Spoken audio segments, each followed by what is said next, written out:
যাকে তুমি ভালোবাসো তাকে নয়, যে তোমায় ভালোবাসে তাকে ভালোবেসে দেখবে। জীবনে ভালোবাসার কোনো অভাব হবে না। মানুষের প্রিয় হতেও অর্থনৈতিক যোগ্যতা লাগে। অর্থশূন্য মানুষ কখনো কারো প্রিয় হয় না। বিশ্বাসযোগ্য মানুষটাই আজ বিশ্বাসঘাতক। ভালোবাসার মানুষটির অবহেলায় কারো জীবন ধ্বংস করে দেওয়ার জন্য যথেষ্ট। একা থাকা অনেক ভালো, কারণ একাকিত্ব কখনো বিশ্বাসঘাতকতা করে না। চোখ যাকে চায় সে কালো হলেও তাকে সুন্দর দেখায়। তুমি যে ভেঙে পড়েছো সেটা কাউকে বোঝাতে যেও না, তাহলে সে তোমায় আরো ভেঙে দেবে। কয়লা ধুলে যেমন ময়লা যায় না, তেমনি কিছু মানুষের স্বভাব কখনো পরিবর্তন হয় না। এখনকার সম্পর্কগুলো বড়ই অদ্ভুত। কথা হয় ফোনে, দেখা হয় ভিডিও কলে, আর রাগ প্রকাশ করা হয় স্ট্যাটাসে। জীবন সঙ্গী তাকেই বানাও যে শুধু তোমাকে নয়, তোমার পরিবারকেও সম্মান করবে। মানসিকভাবে বড় হতে গেলে ঠকতে হয়, হারাতে হয়, তারপর চেনা যায়। কে বলেছে প্রেম একবার হয়?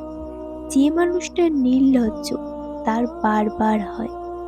তুমি আগ্রহ না দেখালে যে মানুষটা নিজে থেকে কখনো তোমার কথা চিন্তাও করে না, সেই মানুষটা আর যাই হোক তোমার নয়।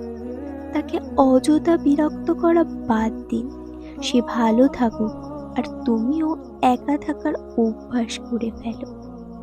একটু ভুলের কারণে নয়, একটু ভুল বোঝাবুঝির কারণে মানুষ তার প্রিয় মানুষকে হারায়।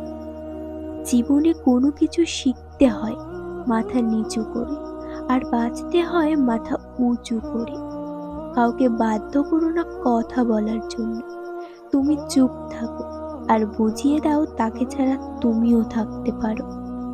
পায়ের তলার মাটি শক্ত হলে কাঁধে হাত রাখার মানুষের অভাব হবে না। কোনো কষ্টই চিরস্থায়ী নয়, একদিন না একদিন তার সমাপ্তি ঘটবেই। বোকা মানুষগুলো হয়তো স্মার্ট হয় না, কিন্তু বিশ্বাস করো তারা কখনোই কাউকে ঠকায় না।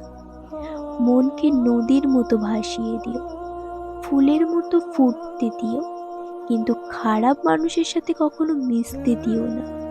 মিশলে জীবনের অর্থ খুঁজে পাবে না।